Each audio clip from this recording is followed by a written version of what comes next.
So yesterday we were talking about the ideal gas law a little bit, talking about the equations between the variables, pressure, volume, temperature, and number of moles. And we can actually combine everything. So there were the three gas laws earlier, and then there was Avogadro's law we talked about yesterday. All those things can be combined into a single equation.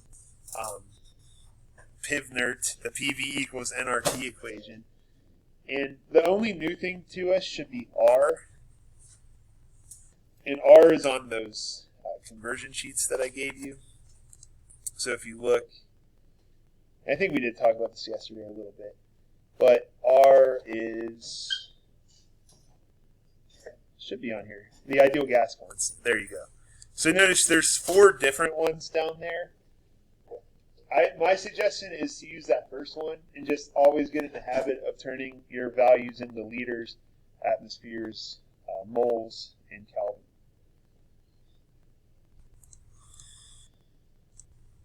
So we'll do that in a second. So this is just kind of all the different laws we've learned combined. We know volume, how volume and pressure, volume and temperature, volume, number of moles are related. This is just kind of showing you how we got to that equation using all the different relationships that we went over.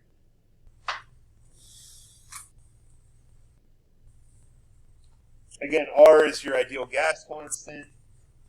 The value depends on the units. So if we have P, V, and T, and N, we can use all those to figure out what R is, and that's how they got to that value, 0.082. So now we're 0.0821 liter atmospheres per mole Kelvin. This is the value that we're always going to put into R as long as our units match up. As long as we have three of these, P, V, T, and N, we can always find the fourth one because we're always going to know the value for R. And again, I just mentioned all these, but you do have these possibilities given different units, but we're typically going to use the second one based on liters, atmospheres, moles, Kelvin. So let's go ahead and try one as an example. Try this here. So we're asked for the pressure, and we have the volume is 10 liters. We didn't do this one yesterday, did we? I didn't think so. Just making sure. And then temperature is 298 Kelvin.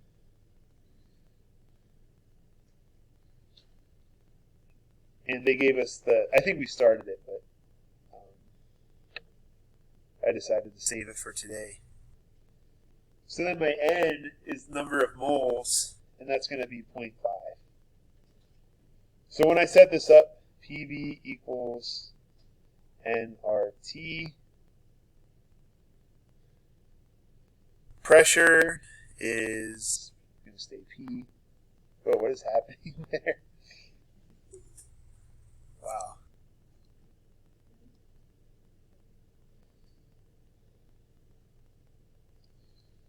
Sorry about that. So then V is 10.0. N is 0.500. R, we decided was going to be 0.0821. And T is 298. It's already conveniently in Kelvin for us. So all we have to do is take 0.500 times 0.0821 times 298.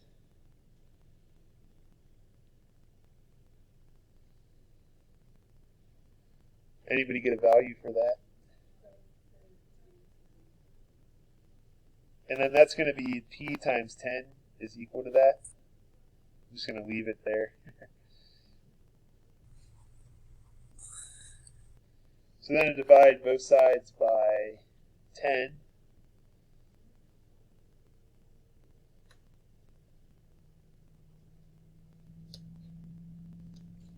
and I should get a pressure of, what, 1.22 atmospheres?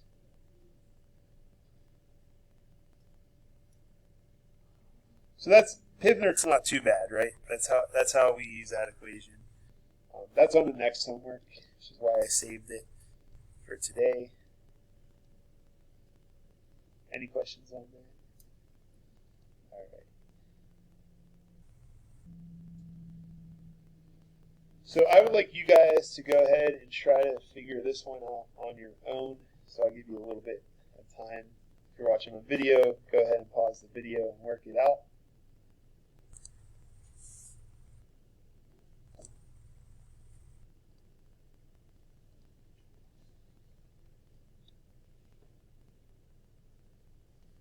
So again, you were right that we need to change this to degrees Celsius to Kelvin.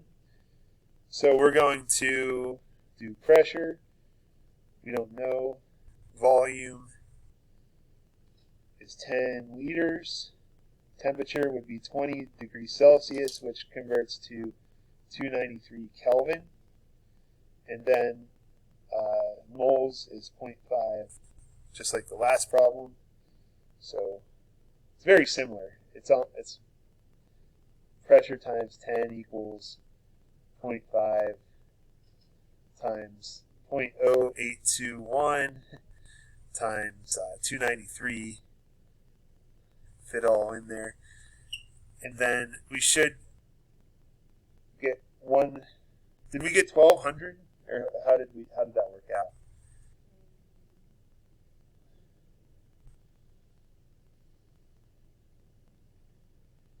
It's P times 10. Because you should have got a number in atmosphere. When we take 0.5 times 0.0821.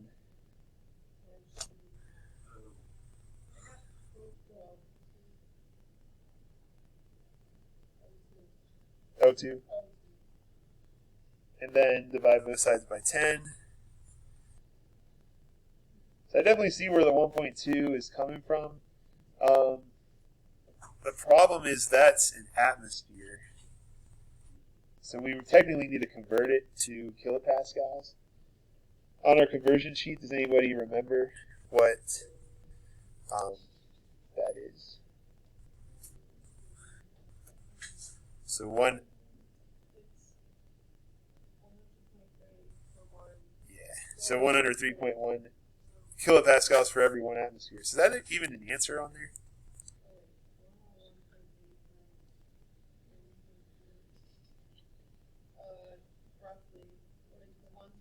Okay, so we multiply 1.2 atmospheres times 101 kilopascals per 1 atmosphere, and we get about 120. So 121. So actually, did anyone do that at the end? That was tricky. They got you with the units there. But I was like, kilopascal doesn't look right. Any questions? So we at least get the 1.2 atmosphere. Sounds good. So then we're going to go ahead and look at another couple properties of gas, diffusion and effusion. With gases, their constant motion causes them to fill any container. I think I mentioned this. If I spray perfume, everybody's going to smell it soon because the vapors from the perfume want to spread out to fill the container they're in. So this gradually mixing of 2 or more gases due to that rate of motion, we call that diffusion. Not to be confused with effusion. Effusion is like if I had this balloon and I don't know if I can untie it. But if I had a balloon and I blew it up with air but didn't tie it and I let it go, you all know what would happen. The air passing through the little opening in the balloon, that would be effusion. Because it wants to go from an area of high pressure to, the gas wants to go from an area of high pressure to an area of low pressure. So Diffusion is just spreading the mixing of two gases. Effusion is where it's passing through a small, tiny opening in the container. So if you have a hole in your tire and you're losing air, that's where we're talking about effusion. I guess I have little fancy animations for both of those. So diffusion, that's not a gas. I should have chosen a gas. But notice how diffusion is like the mixing of two substances from a higher concentration to a lower concentration. Effusion would be the releasing of the gas through a small opening.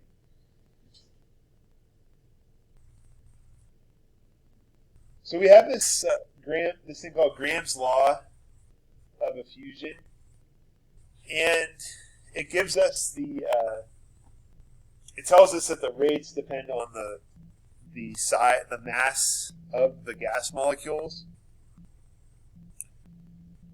From physics, we know that kinetic energy is 1/2 times the mass times the velocity squared of an object. So for two different gases, A and B, the energy has to be the same if they have the same energy.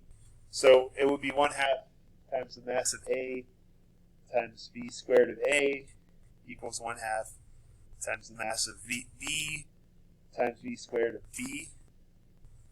And that actually simplifies because like the 1/2s cancel out.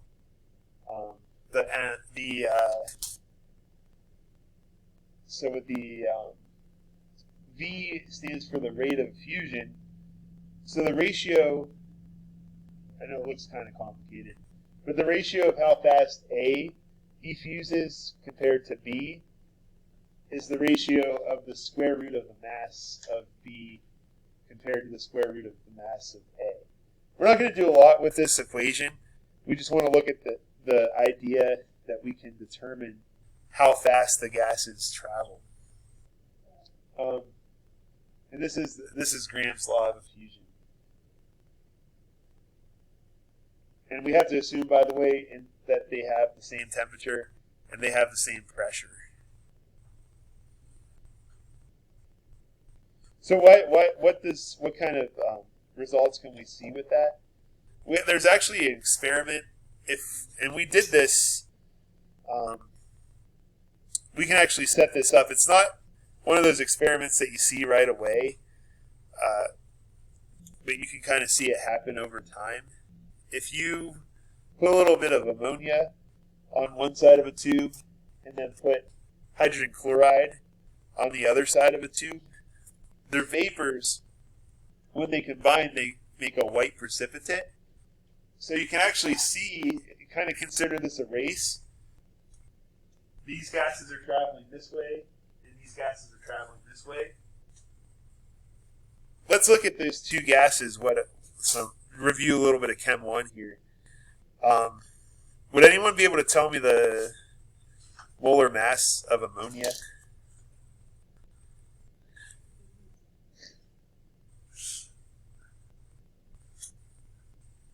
I'm especially curious if you guys can do it. It's been 2 years. Wait, do I?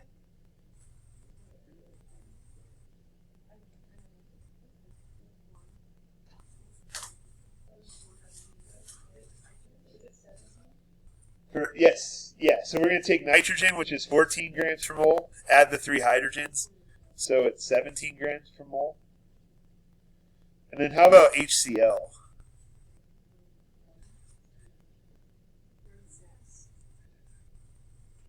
36 grams per mole. So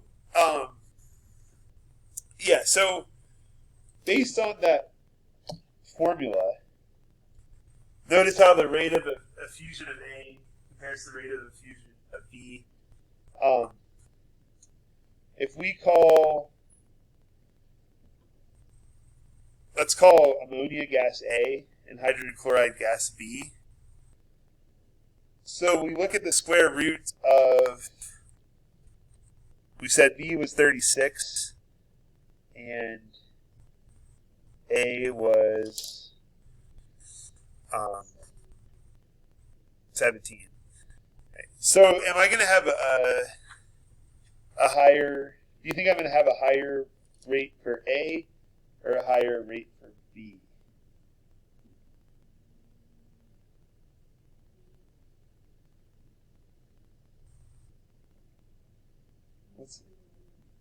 So B is the bigger number, but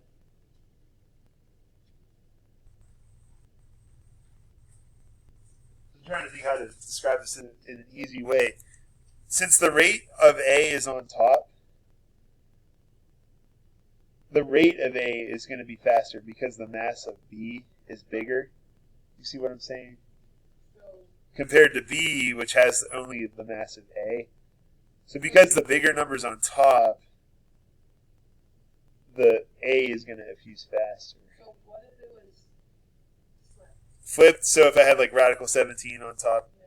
So then, because the smaller number's on top, that would mean the rate of A is slower. So is it always like that? Yeah, basically, whatever this ratio is, if the ratio is bigger than 1, then gas A is going to travel faster. If the ratio is smaller than 1, then gas B is going to travel faster. Like I said, we're not really going to do a lot of calculations with this, but I just want you to understand what's going on. Because then when we look at it, we said gas A was ammonia, right? And look how much, if we put these at the same time, they're racing. Notice how much faster down the pipe the ammonia got compared to the hydrochloric acid, which was a little smaller. And we should be able to measure this distance, and it should come out to be that ratio that we calculated. But they show it in this picture that NH3 traveling a lot faster than the HCl. Like I said, it's a cool demo. We can set it up. It just takes a little bit more time than we have left today.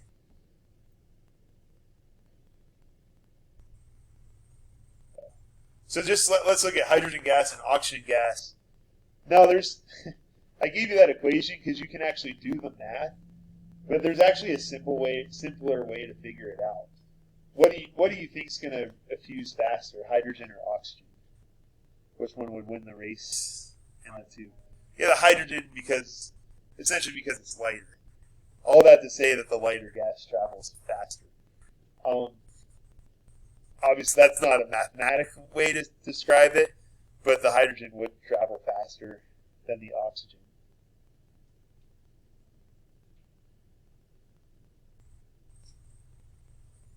So we can look at this one. We'll kind of end here just to do the math, because this is actually the end of our presentation. Is it? I guess it is. That went fast. So we'll look at this with the equation just so you can kind of see how the math works out. But we know that the effusion rate of A over the effusion rate of B is the square root of the molar mass of B over the square root of the molar mass of A.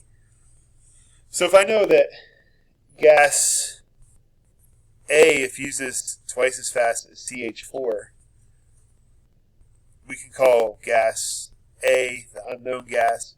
Gas B is CH4. Does that make sense that it'd be a 2-to-1 ratio because gas A effuses twice as fast as gas B? Doesn't matter if it's 70 to 35 or 80 to 40. Any way you put it, it's going to be a 2-to-1. They tell us it's CH4, so can someone give me the molar mass of CH4? Yeah.